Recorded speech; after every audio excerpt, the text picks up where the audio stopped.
Prof Darryl, dit is so lekker om jou hier te hê by the Go-To Guy, as voorsitter van die direksie van Momentum Aardklop. Ek gaan nou vir jou in Afrikaans vra, wat jy vir my in Afrikaans gaan antwoord, right? Ja, seker. Okay, so ek gaan hier op my foon kyk, en dan kyk jy op jou papier. Voltooi asseblief vir my hierdie sin. Hierdie fees, Momentum Aardklop, is... To get the Afrikaans right, I'm going to read it, right? Okay.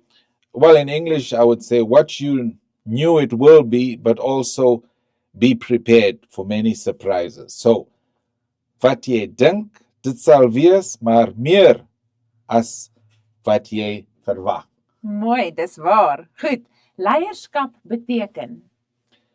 Listening first, om eers te luister. Dit is baie goed. Ek het net hierdie week vir my kinders die skrif geleer van be quick to listen and slow to speak. Amen. Yes.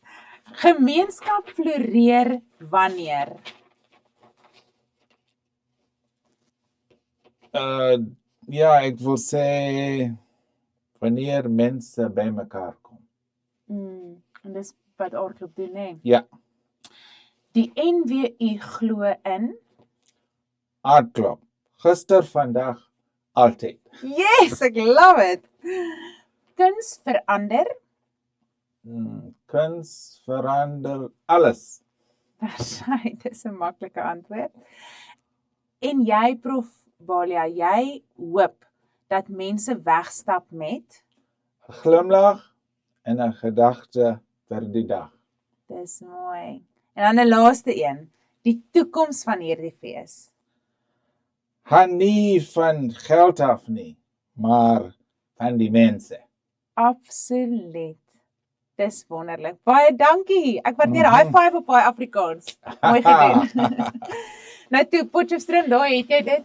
Momentum Aardklop van 29 September tot 4 Oktober. Prof, is there anything you'd like to say to the community of Potch? We are waiting for you guys to please, 26 September... 29, sorry. That's when it happens.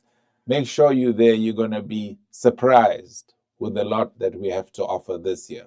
Fantastic. Thank you very much. Looking forward to seeing you. Yes, Thank you. Thank you.